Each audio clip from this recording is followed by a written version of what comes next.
Looking for something to do on your Friday night? Then right here in Berea is the place every Friday where the Levitt Amp concert series is going down, right here on this cabin porch.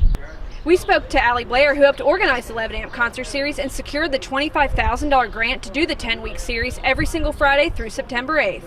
She told us how she got the grant and what to expect in the coming weeks and months. We applied for the Levitt grant in September of last year. I think actually October is when we turned everything in. We've been working on partnerships, building partnerships with an arts organization, which is the Berea Arts Council, with tourism and other city departments, and with Berea College's Entrepreneurship for the Public Good program, and what we had been doing for the last 3 years with First Friday Berea. So we applied for a grant from the Levitt Foundation. It's a $25,000 matching grant. The top 25 came from however many social media votes that you had.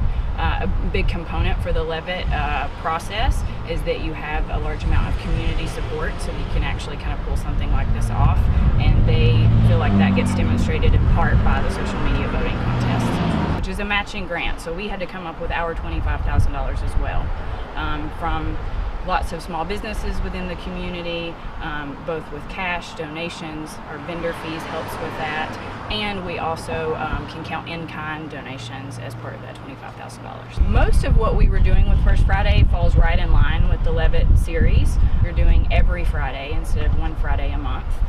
We are intentionally choosing really diverse headliners because that's also something that the grant requires.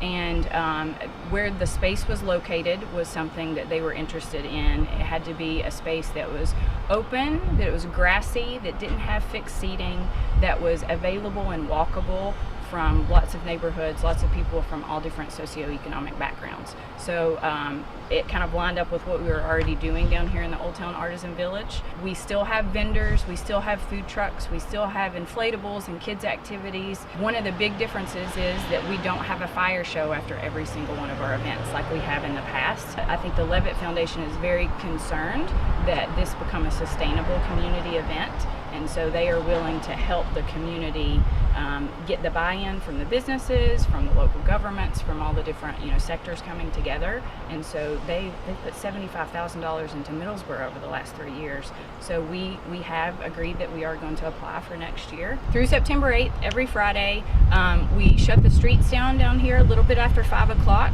Our event kicks off at around 6 or so. We have 3 acts per night. We have a youth act to start out the night, and then we have a local or regional, mainly bluegrass, Americana, folk music kind of act or hometown favorite. And then we also have a diverse headliner, which runs about 90 minutes or so. So we go from about 6 to 10 o'clock. We're going to end out the series on September 8th, presenting an evening of old time in Old Town. And we will have some of the folks, Donna and Lewis Lamb, the Jean Ritchie nieces will be here, as well as Sam Gleaves and Deborah Payne. It's free, open to the public. We encourage everybody to bring their chairs or blankets and plan to stay for the evening. Bring a refillable water bottle if you have it. We have some access to water where you can do that. We're trying to reduce our waste with this event is another thing that we're doing. So bring a shopping bag with you as well. And we'll be here from 6 to 10 o'clock in the Old Town Artisan Village. There's parking available. Actually, if you don't have any mobility issues, we are encouraging people to park over at the city park where the skate park is and walk over if you're going to stay for the evening. And then we do have some street parking available just outside of the venue. We shut the streets right here at the intersection of Artist Circle, Adams, and North Broadway. And then we put everything out here in front of the cabin and kind of spill out into the streets. For WBON TV here in Berea, I'm Marissa Hempel.